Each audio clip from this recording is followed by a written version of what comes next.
Hello friends, today we discuss the next article and that one is nothing but the catalysis in the topic adsorption and colloids. Okay, when you can consider that is the applications of the adsorption in catalysis असं आपण एक घेतलं होतं बरोबर आहे आणि त्या कॅटॅलिसिसचं ॲडसॉर्प्शन मध्ये जे ॲप्लिकेशन्स आहेत म्हणून आपल्याला हे डिटेल मध्ये आर्टिकल घ्यायचं आहे. आता in catalysis we can be studied there are total 5 points. Number first one, that is the catalysis can be classified into this type homogeneous catalysis. Second one is the heterogeneous catalysis. What is the meaning of the inhibitor? That one is also called as the negative catalyst. Then what is the catalytic selectivity? म्हणजे कोणता तुम्हाला product पाहिजे त्याच्यासाठी कोणता catalyst select करायचा त्याच्यावर आहे. And last one, that is the enzyme catalysis. आता see first one. When can we start the catalysis? Before that one, you know very well what is the definition of catalyst. Catalyst ची definition नेमकी काय तर तुम्ही 10वी पर्यंत शिकलेला आहे. What is the catalyst? The catalyst is a substance which increases rate of reaction but does not take part in chemical reaction. म्हणजे एखादी केमिकल रिएक्शन समजून चला आपल्याला कॅरीड आउट करायची आहे. मग तुम्हाला suppose for example this one is the reactant which can be converted to the product. Okay, आणि मग ह्या एचं कन्व्हर्जन प्रॉडक्ट मध्ये किंवा बी मध्ये होत असताना ती रिएक्शन एकदम स्लो आहे. मग एखादी स्लो रिएक्शन जी आहे त्याला आपल्याला फास्ट करायचं आहे. लक्ष देते का बघा, म्हणजे रिएक्शनचा रेट वाढवायचा आहे बरोबर आहे. मग रिएक्शनचा रेट वाढवायसाठी तुम्ही एखादा असा दुसरा सबस्टन्स जो टाकता त्याच्यामध्ये की त्या सबस्टन्समुळे रिएक्शनचा रेट वाढतो, पण तो जो टाकलेला सबस्टन्स त्या रिएक्शन मध्ये असेल तो रिएक्शन मध्ये भाग घेत नाही, त्याला आपण काय म्हणतो कॅटॅलिस्ट. आणि म्हणून कॅटॅलिस्टची डेफिनेशन आपण काय केली तर that one is nothing but catalyst is a substance which increases rate of reaction but does not take part in chemical reaction. Okay, but does not take part in chemical reaction. That one is called as the catalyst. अशी आपण in general reaction घेतलेले आहे, sorry in general definition आपण शिकलेलं आहे बरोबर आहे. पण ऍक्च्युली काय होतं एक लक्षात घ्या, समजून चला फॉर एक्झाम्पल कधी कधी असं पण होतं की एखाद्या रिएक्शनचा रेट तुम्हाला इन्क्रीज करायचा आहे म्हणून तुम्ही सबस्टन्स वापरला त्याला कॅटॅलिस्ट म्हटला बरोबर आहे. म्हणजे स्लो रिएक्शन आहे तिला फास्ट करायचे. आपण उलटा विचार करूया ना, एखादी रिएक्शन ऑलरेडी फास्ट आहे एकदम जास्त होते फटकन होते आणि आपल्याला त्या रिएक्शनचा रेट स्लो करायचा आहे. म्हणजे फास्ट रिएक्शनचा रेट स्लो करायला सुद्धा काही सबस्टन्स काही सबस्टन्स वापरले जातात, त्यांना सुद्धा कॅटॅलिस्ट म्हणतात. लक्षात घ्या. फक्त एक प्रश्न असा आहे की समजून चला for example you can want to increase the rate of reaction. Okay, at that time the substance can be used. It is called as a positive catalyst. Yeah, it is only called as catalyst. रिएक्शनचा rate increase करायसाठी जो आपण catalyst वापरू त्याला generally positive catalyst म्हणायचं किंवा त्याला काय म्हणायचं फक्त कॅटॅलिस्ट. म्हणजे कॅटॅलिस्ट म्हटलं की आपल्या मनात काय आलं पाहिजे, which increases the rate of reaction but does not take part in chemical reaction. लक्षात आलं का बघा. पण समजून चला फॉर एक्झाम्पल एखाद्या रिएक्शनचा आपल्याला रेट डिक्रीज करायचा म्हणजे decrease the rate of reaction असा जर एखादा सबस्टन्स वापरला तर at that time that one is also called as a catalyst but it is called as a negative catalyst. Negative catalyst म्हणजे त्यानं काय केलं, रिएक्शनचा रेट कमी केला. लक्षात घ्या.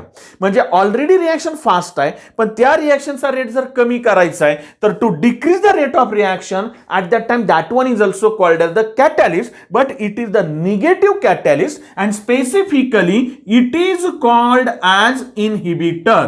म्हणजे हे बघा इथं आलं that one the third point. Inhibitor मध्ये आपण हे घेणार आहे. म्हणजे इनहिबिटर म्हणजे काय तर inhibitor is also catalyst but it decreases the rate of reaction. रिएक्शनचा रेट कमी करेल. That is also catalyst but it is called the negative catalyst या it is called as the inhibitor. लक्षात घ्या.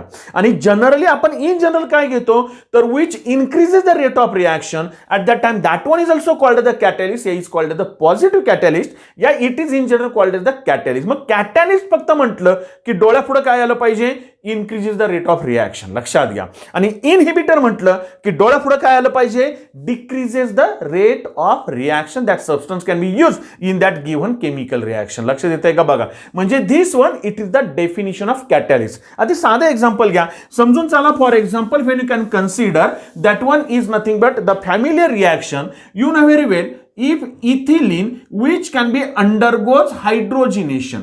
ज्या महत्वाच्या आपल्याला माहितीच्या रिएक्शन्स आहेत का नाही त्याच कन्फर्म करायचे. लक्षात घ्या. एक्स्ट्रा एक्झाम्पल घ्यायची. म्हणजे आपण अल्किनचं जर हायड्रोजनेशन केलं तर आठवत असेल तर बघा, you can use the Raney nickel. Last व्हिडिओमध्ये पण आपण घेतलंय. That one nothing but the application of adsorption. बरोबर आहे. What happens here, there is the formation of an alkane and it is nothing but the ethane. Hydrogen इकडे एक आणि याला एक आलं. ते ऑर्गॅनिक मध्ये तुम्हाला होणार आहे. म्हणजे इथं तुम्हाला काय मिळाला, इथेन मिळाला. लक्षात घ्या. मग आता इथं आपल्याला माहिती आहे nickel can be acts as adsorbent on which adsorption of this hydrogen gas can be carried out. There is the formation of atomic hydrogen and nascent hydrogen, and therefore their nascent hydrogen is more reactive and therefore the rate of reaction can be increases. कोणामुळे वाढला, निकेलमुळे वाढला. म्हणजे हा जो nickel आहे ना याला काय म्हणायचं, कॅटॅलिस्ट म्हणायचं. म्हणजे जर निकेल नसता, समजून चला, in absence of nickel there is also formation of an ethane, no problem, but the rate of reaction is a very slow. So you can increase the rate of reaction by using this nickel. Therefore, this nickel is called as the catalyst. म्हणून त्याला आपण catalyst म्हटलं. म्हणजे it is increase the rate of reaction but does not take part in chemical reaction. म्हणजे याच्यामध्ये reaction मध्ये कुठं भाग घेतला का नाही, प्रॉडक्ट मध्ये कुठं निकेल आहे का नाही, किंवा रिएक्शन मध्ये कुठं काय निकेलचा रोल नाहीये. म्हणजे when you can consider here, suppose for example here the nickel can be acts as the catalyst. म्हणून आपण इथं कॅटॅलिस्ट म्हटलं. लक्षात आलं. इनहिबिटरचं एक्झाम्पल मी नंतर देतो. आता आणखीन एक एक्झाम्पल घ्या, जरा थोडंसं लक्षात घ्या. Suppose for example when can consider the reaction of that is the sulfur dioxide undergoes reaction with oxygen. At that time what happens here, there is the formation of sulfur trioxide. Okay. आता ह्या reaction मध्ये मी balance केलेली नाहीये. अगदी balancing पाहिजे तर इथं twice SO2 plus O2 gives twice SO3 असं येईल. ओके. आता या रिएक्शनची गंमत काय माहिती आहे, तर here you can use the vanadium pentoxide as a catalyst, V2O5. आता गंमत बघा, लक्षात घ्या. या रिएक्शन मध्ये जर तुम्ही vanadium pentoxide as a catalyst वापरला, it is also solid. Vanadium pentoxide हे सॉलिड आहे आणि हे सगळे गॅसेस आहेत. लक्षात येते. मी काय त्याची फिजिकल स्टेट लिहिलेली नाही, ते आपण इथं क्लिअर करूया. तीच एक्झाम्पल घ्यायची, जास्त डोक्याला ताप नाही करून घ्यायचं. लक्षात घ्या. आता इथं गंमत काय माहिती आहे का, ऍक्च्युली 12th स्टँडर्डला तुम्हाला का नाही एक आर्टिकल आहे and that one is nothing but the preparation of sulphuric acid H2SO4. H2SO4 तयार करायला जो प्रोसेस आहे का नाही त्या प्रोसेसला म्हणायचं contact process. That one is nothing but the sulphuric acid can be prepared from this reaction of sulphur dioxide to sulphur trioxide. आणि परत त्या सल्फर ट्रायऑक्साइडचं काय करायचं, ओलियम बरोबर रिएक्शन करून H2SO4 ती तुम्ही 12th मध्ये शिकाल. मी डिटेलमध्ये नाही जात आता, त्याची गरज नाहीये. फक्त आपल्याला काय करायचं आहे, या कॉन्टॅक्ट प्रोसेस पासून सल्फ्युरिक ऍसिड तयार करताना ही एक रिएक्शन आहे ज्याच्यामध्ये कॅटॅलिस्ट आपण कोणता वापरला, तर व्हॅनेडियम पेंटॉक्साइड. आता गंमत काय बघा, ऍक्च्युली सल्फर डायऑक्साइड आणि हा atmospheric oxygen which cannot be reacts with each other, ते एकमेकाशी सहजासहजी रिॲक्ट होत नाही even though in presence of vanadium pentoxide. मग तुम्ही म्हणाल की सर व्हॅनेडियम पेंटॉक्साइडचा फायदा काय, मग त्याचा रोल काय आहे, तर व्हॅनेडियम पेंटॉक्साइड काय करतो लक्षात घ्या. Actually this catalyst that is the V2O5 itself undergoes adjustment and it can be converted to divanadium tetroxide along with this oxygen. म्हणजे V2O5 न ह्या कॅटॅलिस्टनं काय केलं लक्षात घ्या, स्वतः थोडीशी ऍडजस्टमेंट केली आणि त्याच्यानंतर हा V2O4 प्लस हाफ O2 म्हणजे एक ऑक्सिजन झाला. म्हणजे इथं 5 ऑक्सिजन झाले. मग याच्यासाठी थोडीशी ऍडजस्टमेंट करतो, इथं हाफ O2 लिहितो. म्हणजे SO2 प्लस हाफ O2 म्हणजे एकच O आला, म्हणजे SO3 तयार झाला. आता गमत काय होते, या कॅटॅलिस्ट मधून जो ऑक्सिजन तयार झालाय का नाही that oxygen can be captured by this sulphur dioxide. म्हणजे actually SO2 plus half O2 हा नाही, ऍटमॉस्फेरिक ऑक्सिजन नाही, लक्षात घ्या. SO2 sulphur dioxide plus half O2 this one which can be form by this one catalyst. म्हणजे कॅटॅलिस्टनं half O2 दिलाय. लक्षात घ्या. इथं दोघांची काय झाली रिएक्शन, तयार कोण झालं, सल्फर ट्रायऑक्साइड. म्हणजे रिएक्शन मध्ये कॅटॅलिस्टनं पार्टिसिपेट केलं. लक्षात येतंय का बघा. पण ज्यावेळेस रिॲक्शन कंप्लीट होते का नाही त्यावेळेस काय होतं तर हा हाफ O2 आणि हा V2O4 हे एकत्र येतात आणि आहे हा तुमचा V2O5 तयार होतो. म्हणजे तुम्ही रिॲक्शन डेफिनिशन जी शिकला ना कॅटॅलिस्टची ती काय शिकला तर catalyst increases the rate of reaction पण काय म्हटला but does not take part in chemical reaction असं आपण म्हटलं. लक्ष देतंय का बघा. म्हणजे कॅटॅलिस्ट रिॲक्शन मध्ये पार्टिसिपेट करत नाही पण ऍक्च्युली काही रिॲक्शन्स अशा आहेत की ज्याच्यामध्ये कॅटॅलिस्ट रिॲक्शन मध्ये पार्टिसिपेट करतो बाळांनो लक्षात घ्या. परंतु जरी त्यानं पार्टिसिपेट केलं रिॲक्शन मध्ये भाग घेतला तरी रिॲक्शनच्या शेवटी आहे तसा तो काय झाला तयार झाला आहे तसा तयार झाला त्याच्या प्रॉपर्टीज मध्ये चेंज नाहीये. आणि म्हणून एक गोष्ट लक्षात घ्या कॅटॅलिस्टची आता जर का आपण 11th आहे तर थोडीशी मोठी डेफिनेशन आपल्याला शिकता येईल असं काय प्रॉब्लेम नाहीये. सोपी डेफिनेशन आहे काय तर what is the catalyst. The catalyst is a substance अगदी थोडक्यात लिहितो विच आता जरा थोडंसं लक्ष देतंय का बघा इनक्रीज ओके ऑर डिक्रीज. का मी म्हटलं तर इकडं पॉझिटिव्ह कॅटॅलिस्ट इकडं negative catalyst increase or decrease rate of reaction. पहिला पॉइंट क्लिअर झाला. कॅटॅलिस्ट कुणाला म्हणायचं तर it is a substance which increases or decreases rate of reaction. हा पहिला पार्ट झाला डेफिनिशनचा लक्षात घ्या. सेकंड पार्ट काय तर which may okay or may not be take part in reaction. लक्ष देतंय का बघा which may be take part in reaction or may not be take part in reaction.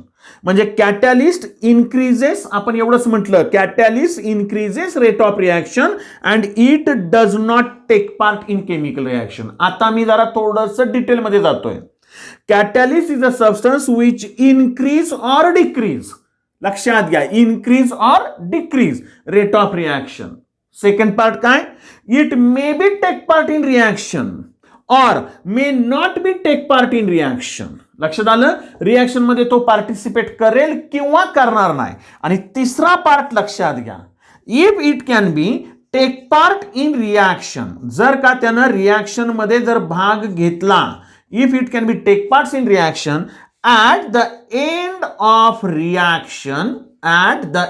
of reaction it reforms again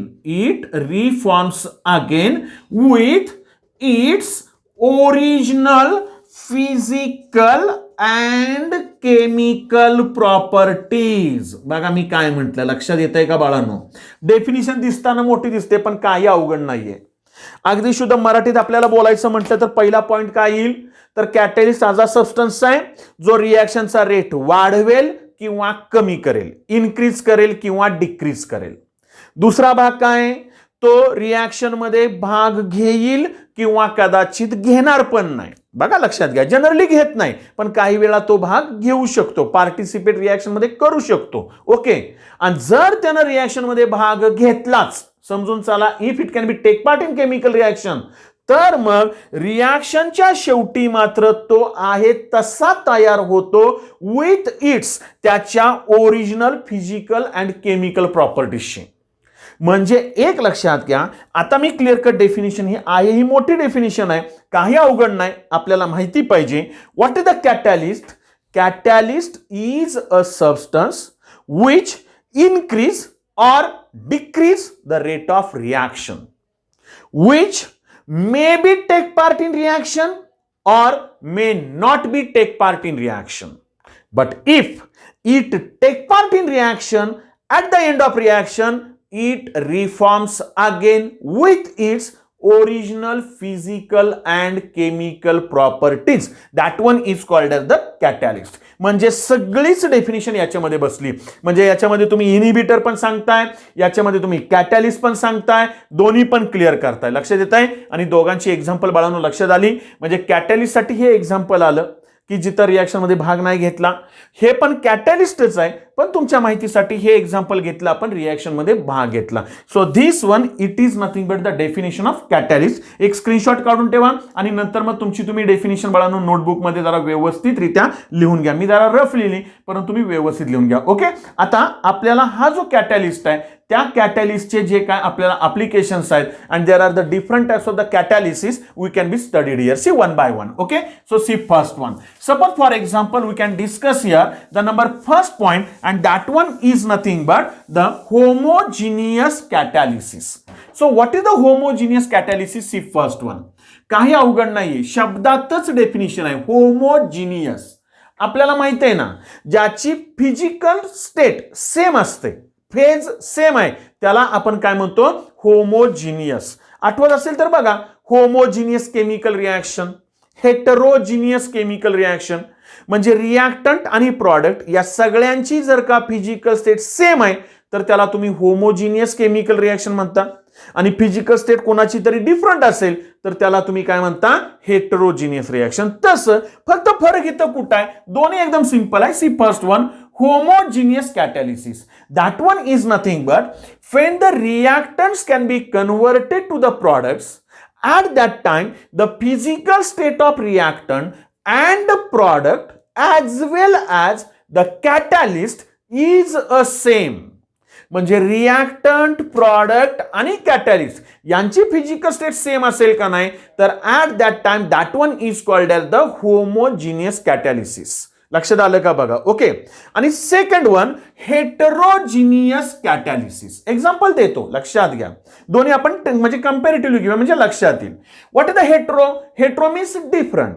म्हणजे if the physical state of reactant and product is different from that of the catalyst. म्हणजे कॅटॅलिस्टची physical state reactant product पेक्षा जर different आहे तर heterogeneous catalyst. आणि कॅटॅलिस्टची physical state reactant आणि प्रॉडक्ट बरोबर म्हणजे सेम आहे तर होमोजिनियस कॅटॅलिसिस. ओके, एक साधं एक्झाम्पल आहे.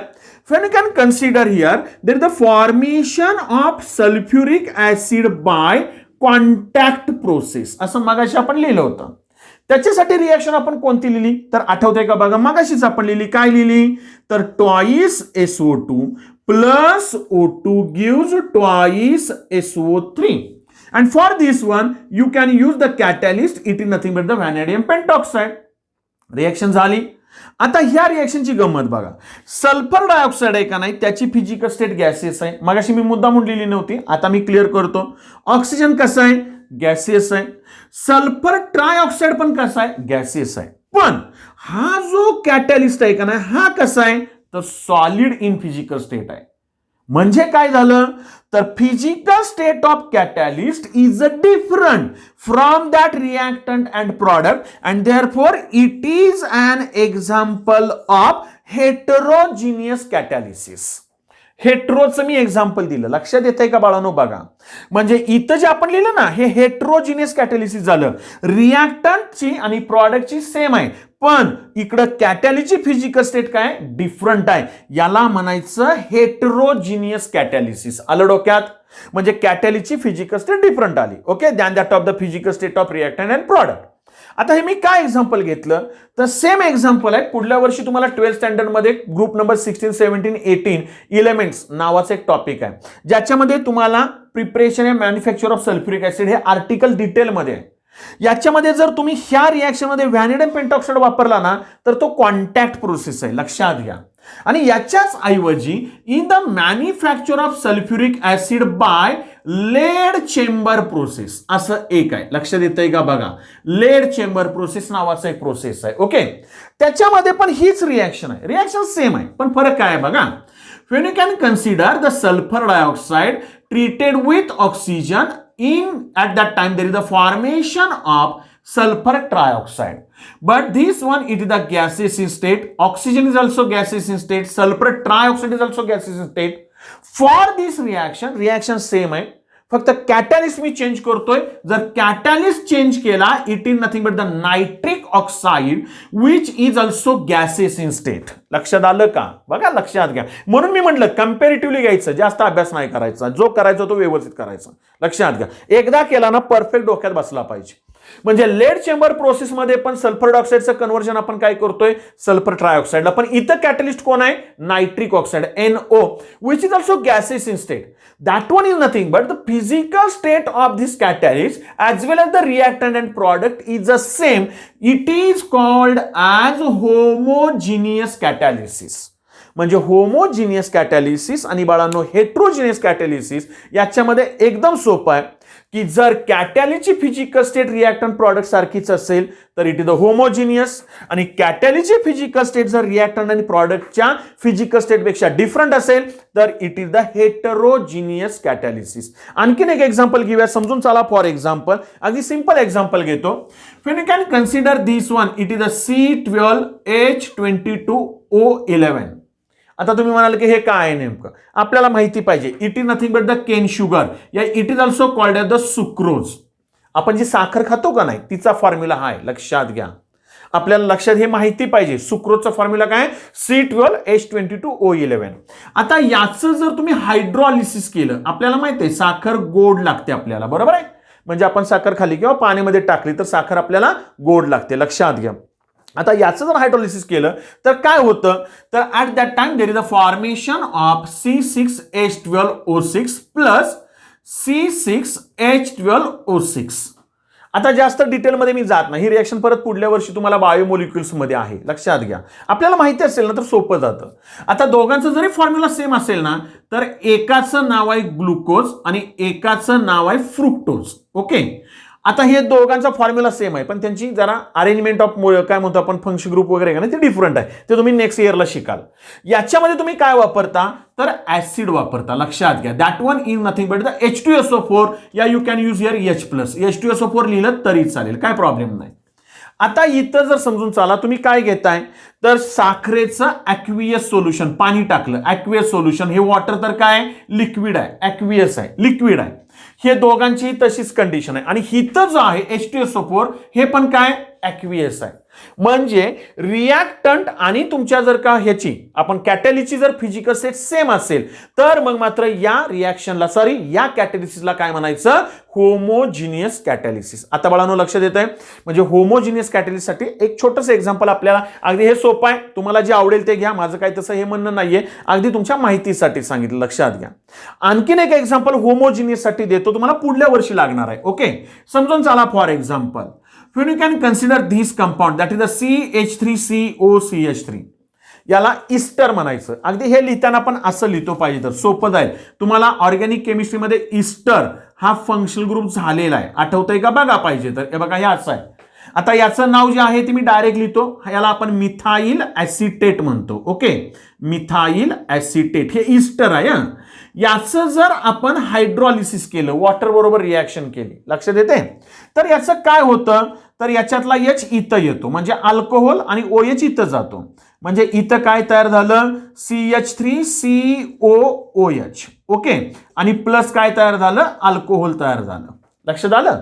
आता इथं बघा, हे सुद्धा काय तर ॲक्वियस इन स्टेट आहे. ओके, हे पण ॲक्वियस आहे. आणि याच्यासाठी तुम्ही काय वापरता तर H2SO4 वापरता, डायल्यूट, म्हणजे ॲक्वियसच आलं. म्हणजे सगळ्यांची फिजिकल स्टेट कशी आहे, सेम आहे. It is also example of the homogeneous catalysis. ही सुद्धा पुढल्या वर्षी तुम्हाला ऑर्गॅनिक मध्ये रिएक्शन आहे, ही ऑर्गॅनिक मध्ये रिएक्शन आहे बाळांनो. ही ग्रुप नंबर 16, 17, 18 मध्ये पुढल्या वर्षीच्या रिएक्शन्स आहेत. आपल्याला माहिती असल्या ना तर पुढल्या वर्षी शिकताना सोपं जाईल, लक्षात येतंय का बघा. म्हणजे याप्रमाणे आपल्याला ह्या रिएक्शनचं एक्झाम्पल देता येईल. आता हेट्रोजिनियस कॅटॅलिसिस ही एक एक्झाम्पल तुम्हाला दिलंय. आणखीन एक एक्झाम्पल मागाचं झालेलंच मी घेतो. फॉर एक्झाम्पल, आपण मागाशी काय घेतलं, इथिलीन, बरोबर. ही 11वीची रिएक्शन आहे अल्किन टॉपिक मधली. हायड्रोजिनेशन इन प्रेझेन्स ऑफ काय म्हटलं, Raney nickel. What happens here, there is the formation of an ethane. आता हे काय गॅस आहे, हे गॅस आहे, हे काय गॅस आहे, पण निकेल काय सॉलिड आहे ना. रिएक्शन्स ओळखीच्याच आहेत ना आपल्या, अभ्यास जास्त नाही लागत करायला, तुम्हाला मी परत परत बोलतोय. म्हणजे जर फिजिकल स्टेट्स डिफरंट आहे तर that one is called as the heterogeneous catalysis. म्हणजे याप्रमाणे तुम्हाला होमोजिनियस आणि हेट्रोजिनियस कॅटॅलिसिस हे लक्षात आलं असेल अशी अपेक्षा करतो. कंपॅरेटिव्हली तुम्हाला इथं दिलेलं आहे. लक्षात येतंय का बघा.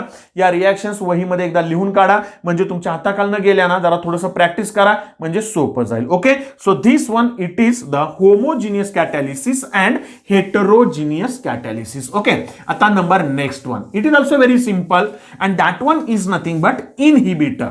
So what is the inhibitor? See here. आपण मागाशी डेफिनेशन घेतली. व्हॉट इज द इनहिबिटर म्हणून मी आधी पहिल्यांदा क्लिअर केलं.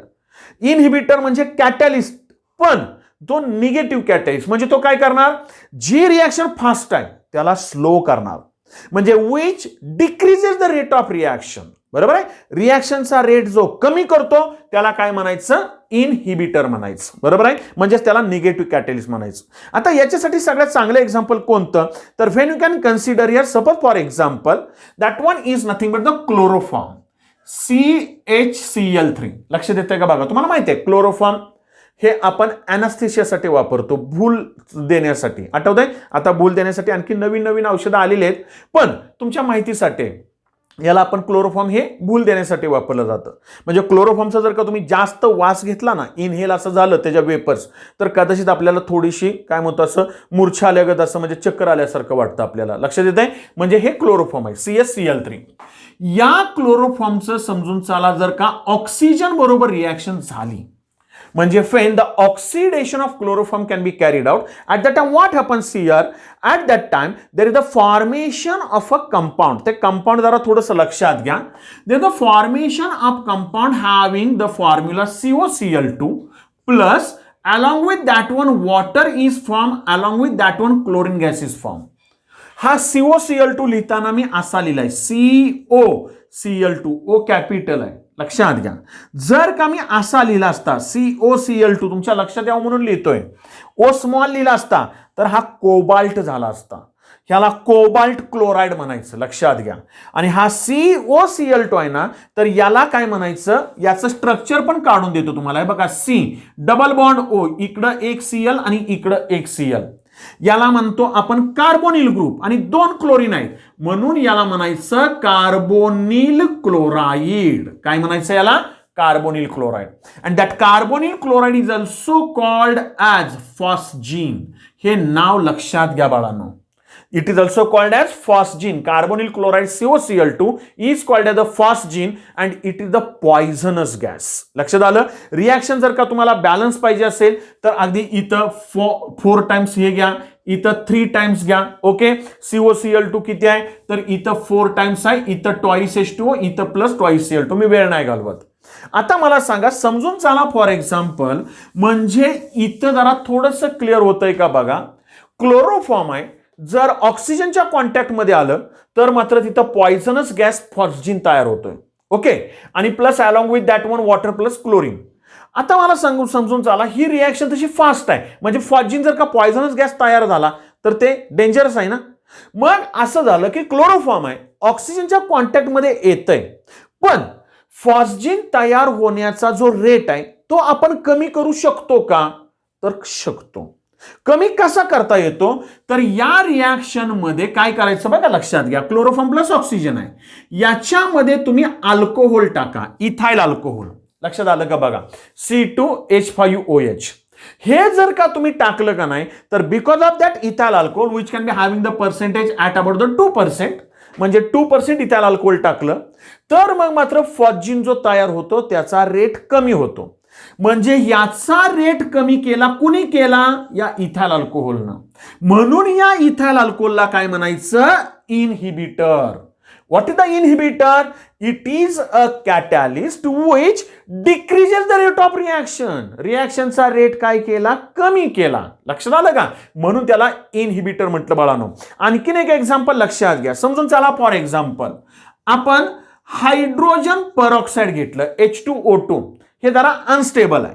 या H2O2चं काय होतं, तर this hydrogen peroxide undergoes decomposition to produce water plus oxygen. म्हणजे इथं ट्वाइस घेतलं, इथं ट्वाइस घेतलं, रिॲक्शन बॅलन्स होऊन जाईल. ओके, आता लक्षात घ्या, म्हणजे याचं डिकम्पोजिशन इमिजिएटली होतंय, लगेच वॉटर आणि ऑक्सिजन तयार झाला.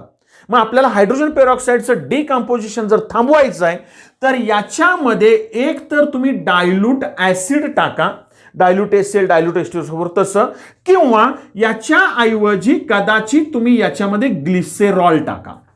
लक्षात घ्या, म्हणजे डायल्यूट H प्लस किंवा ग्लिसेरॉल काय करतं तर which decreases the rate of reaction that is the decomposition of this hydrogen peroxide. आणि म्हणून यांना म्हणायचं इनहिबिटर. दोन्ही नाही टाकायची, दोन्हीपैकी एक टाका. लक्षात आलं, म्हणजे हे घ्या किंवा हे घ्या, that one is called the inhibitor. म्हणजे inhibitor is a substance which decreases the rate of reaction, that one is called the inhibitor. लक्षात येतंय बाळांनो, म्हणजे याप्रमाणे आपल्याला जरा थोडंसं क्लिअर झालं पाहिजे. ओके, आता याच्यानंतर नंबर नेक्स्ट वन, कॅटॅलिटिक सिलेक्टिव्हिटी.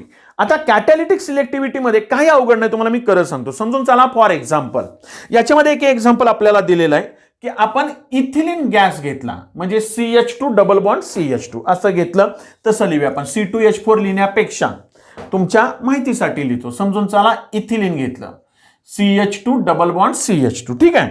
आणि त्याच्यामध्ये आपण काय टाकला, ऑक्सिजन टाकला. बघा, लक्षात घ्या.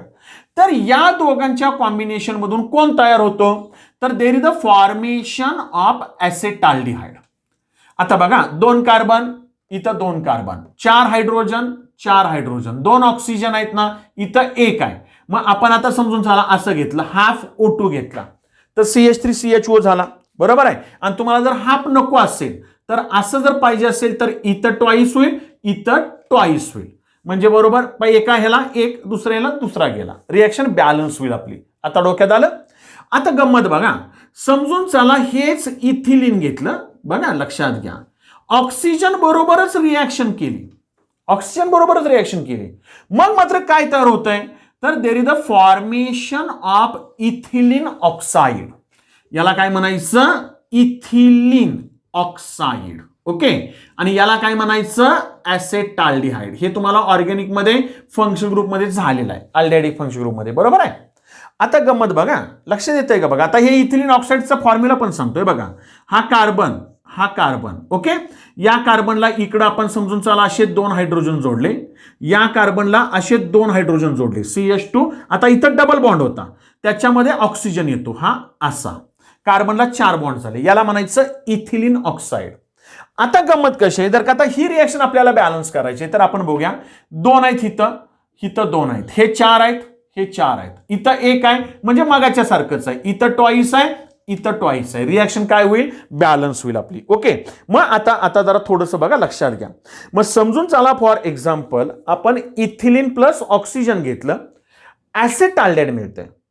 इथिलीन प्लस ऑक्सिजन घेतलं तर इथिलीन ऑक्साईड मिळतं. कसं काय तर पहिल्या रिएक्शन मध्ये वापरताना का नाही, इथं पॅलेडियम इन प्रेझेन्स ऑफ अल्युमिना हा कॅटॅलिस्ट आहे, आणि दुसऱ्या रिएक्शन मध्ये इथं सिल्वर इन प्रेझेन्स ऑफ अल्युमिना हा कॅटॅलिस्ट आहे. आता लक्षात आलं का बघा, कॅटॅलिस्ट तुम्ही चेंज केला. व्हॉट इज द कॅटॅलिटिक सिलेक्टिव्हिटी, म्हणजे मला इथिलीनचं ऑक्सिडेशन केल्यानंतर जर इथिलीन ऑक्साईड पाहिजे तर मला पॅलेडियम नाही वापरून चालणार, मला काय वापरावं लागेल, सिल्वर वापरावं लागेल with alumina, that is aluminium oxide, Al2 होतोय. आणि जर मी पॅलेडियम वापरला तर मात्र मला काय मिळेल, ऍसेटाल्डिहाइड. हे CET साठी खूप महत्वाचं असतं, लक्षात घ्या बाळांनो. That one is called the catalytic selectivity. तुम्ही कोणता कॅटॅलिस्ट सिलेक्ट करताय, कोणता प्रॉडक्ट पाहिजे त्याच्यासाठी, त्याला म्हणायचं कॅटॅलिटिक सिलेक्टिव्हिटी. आता लक्षात आलं, म्हणजे याप्रमाणे आपल्याला माहिती पाहिजे. पुस्तकामध्ये आणखी एक एक्झाम्पल आहे, जरा थोडंसं ते पण रिफर करा बाळांनो. ओके, म्हणजे याप्रमाणे इथं कॅटॅलिटिक सिलेक्टिव्हिटी झाली. आता नंबर लास्ट वन, एन्झाइम कॅटॅलिसिस. काहीच अवघड नाही. ज्या रिएक्शन मध्ये तुम्ही रिएक्शन फॉरवर्ड करण्यासाठी एन्झाइम जर वापरत असाल तर त्या कॅटॅलिसिसला काय म्हणायचं, एन्झाइम कॅटॅलिसिस. आता एक साधं एक्झाम्पल देतो, समजून चला. फॉर एक्झाम्पल आपण कार्बन डायऑक्साईड घेतला आणि ते जर का वॉटरमध्ये टाकलं तर आपल्याला माहिती आहे तिथं काय तयार होतं तर ऍसिड तयार होतं, कार्बोनिक ऍसिड H2CO3. एका वाक्यात सांगू, कार्बन डायऑक्साईड म्हणजे आपल्याला माहिती आहे it can B dissolved in water, म्हणजे खरं सॉफ्ट ड्रिंक किंवा कोल्ड ड्रिंक मध्ये आपल्याला माहिती आहे कोल्ड ड्रिंक मध्ये कार्बन डायऑक्साईड असतो. म्हणजे कोल्ड ड्रिंक मध्ये कोणतं ऍसिड असतं तर कार्बोनिक ऍसिड H2CO3. लक्षात आलं. आता याच्यासाठी तुम्हाला सांगतो, समजून चला, जे वापरलं जातं एन्झाइम ते कोणतं आहे तर इट इज अ कार्बॉनिक अनहायड्रेट्स. हा सीईटीला एकदा प्रश्न येऊन गेलाय म्हणून मी एक्झाम्पल घेतलं. म्हणजे when the carbon dioxide reacts with water, dissolved in water, there is the formation of carbonic acid in which enzyme is used. तर हे कोणतं एन्झाइम आलं? Carbonic anhydrates. म्हणजे in this presence of that enzyme that is you can carry out the reaction at the time that catalysis is called as the enzyme catalysis. म्हणजे बाळांनो थोडक्यात एका वाक्यात सांगू, एन्झाईम वापरून तुम्ही जर का कॅटॅलिसिस घेतलं तर त्याला म्हणायचं एन्झाईम कॅटॅलिसिस. म्हणजे याप्रमाणे थोडंसं आपल्याला कॅटॅलिसिसशी रिलेटेड आणखीन भरपूर एक्झाम्पल्स तुम्हाला देता येतील. मी जास्त तुमचा वेळ नाही घेत, कारण का मग तुम्ही काय अगदी सगळा व्हिडिओ बघता असं नाही, मग फॉरवर्ड करत बसता, तर तसं नका करू. सगळं व्यवस्थित लक्षात घ्या आणि पुस्तक जरा थोडंसं रीडिंग करा की जेणेकरून पुस्तकातली एक्झाम्पल्स आणखीन तुम्हाला यूज करता येतील. ओके, इथं आपला ऍडसॉर्प्शन आणि कोलाइड मधला का नाही पहिला पार्ट संपला. That one is nothing but the adsorption. Next video पासून आपण काय करूया, सेकंड पार्ट चालू करूया, and that one is nothing but the colloids. Okay, thank you very much.